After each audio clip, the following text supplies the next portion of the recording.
Okay, just a quick vlog, answering your questions, and not editing, which means I have to come in under 10 minutes. So let's see if I can do it. Madison Man wants to know if I've ever gone for a swim in Madison Lakes, because today I made a point of how we don't really need a swimming pool because we have lakes, and people like to say, yeah, but you ever try swimming in those lakes? It's disgusting or whatever. He caught me on that. I've never gone swimming in Madison Lakes. Madison Man also wants to know what I think of Firefly being replaced by Tex Tubbs Taco Palace. Firefly sounds so delicate, doesn't it? And Tex Tubbs Taco Palace sounds but the fact is, Firefly wasn't very good, and I can remember once getting a beef and broccoli dish there that was so horrendous. It was anything but delicate, just crudely cut slabs of beef and big chunks of hardly cooked broccoli with no sauce of any distinction. Just a big, huge, expensive plate of food that looked like what you'd be served at home by someone who just had no idea how to make Chinese food. So, good riddance. Best burger in town? I'm going to go with Dottie Dumpling's Dowry. Simon wants to know if I'm going to dye my hair red again. No, red was my original color, but I just can't get back there anymore, you know. You can never go home again. It's easier to be blonde. Is there a particular line of cases that you would like to see changed? I'd like to see them sharpen up the Establishment Clause doctrine. I think O'Connor really kind of left it a mess, and I'd like to see them sharpen it up and get some clear guidance there. Take a position, stick to it. I'd also, the other question was, would I like to see the court grant cert in the Parker Second Amendment case? Sure, let's get the Supreme Court talking about the Second Amendment. I think that would be good. Original Mike said, who's the real, blah, blah, blah, no, let's see. It's a little byplay about various things that don't matter, a little guessing about what might happen at the end of Harry Potter, and do I read Harry Potter? No, I don't read it. It's a children's book. I read the first book just to see if it was all that magic, you know, all that wonderful. Everyone was raving about it. I think it is for kids, but, you know, I'm an adult. I haven't been following it, but I'll follow it enough to check out the ending and see, you know, who dies, what happens, and because I want to know what the kids are feeling, you know. Are they going to be all torn up because Harry dies, or are they going to be just thrilled that I don't know what he would do. I don't know enough about the character. He's a kid. People care about him. That's nice. Of course, I won't go... You know, if my kids were younger and they were reading the Harry Potter books, I'm sure I would be completely into it. And I probably would go over to Borders at midnight to check all of that out and read it with them and read it along with the kids and get into it. You know, that's a different approach to children's books. I could do that, but my kids are older. Theo Baum asks, what if anything about your blogging do you think will change when you move to New York? Do you anticipate a different academic environment will mean a potential shift in interests and priorities? Yeah, I think being in New York will certainly give me different subject matter. I just react to whatever happens as far as blogging is concerned. As far as other aspects of my personal life and my professional life, being in a new place, sure, it could change, or it could just be me in that new place. You know how they say, wherever you go, there you are.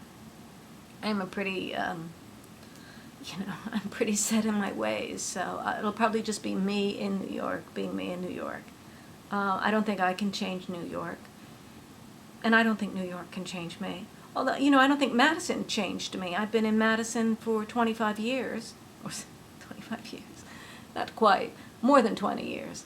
And I don't feel that it's really affected me very much. I feel more like the person I was when I lived in New York. Being on the internet has changed me, maybe, more than being in Madison or New York. So I'll be on the internet from Madison, on the internet from New York. Still pretty much basically the me that I'm very set in my ways as being. Sloanosaurus wants to know, are women law students more promiscuous today than they were in the 1960s? Well, how the hell would I know? I didn't know any law students in the 1960s. When I was an art student in the early 70s at the University of Michigan, I paid no attention to the women law students. We kind of just looked down on them as being square. We thought we were hip. And then as a law student myself, beginning in 1978, I was married, so I don't know what that meant about the rest of the women law students. Personally, I was married. And then as a professor, what do I know? I just see them in class or, in a professional setting outside of class. I wouldn't know. Bill wants to know what I think of the Tour de France. I know about it, even less about that subject. I might even know a little bit more, but not enough to talk about. Roost on the Moon says, from a Scientology intake quiz, do you ever sing or whistle just for fun? Yeah. If yes, my own follow-up, over the years, what tune has anything emerged as your go-to absent-minded humming song? Well, it's always been, for many, many years, it's always been the Byrds' Fifth Dimension.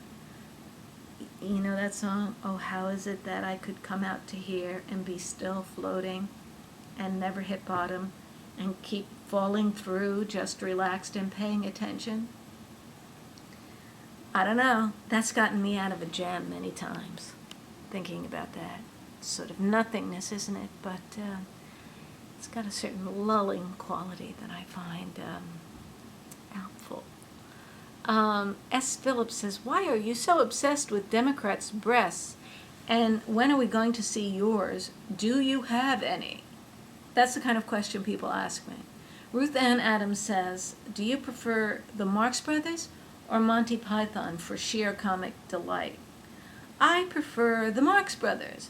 Which bit always gets a laugh from the Alt House? Well, my favorite thing is the Chico and Harpo are trapped in a room, locked in a room, and they want to get out of the room.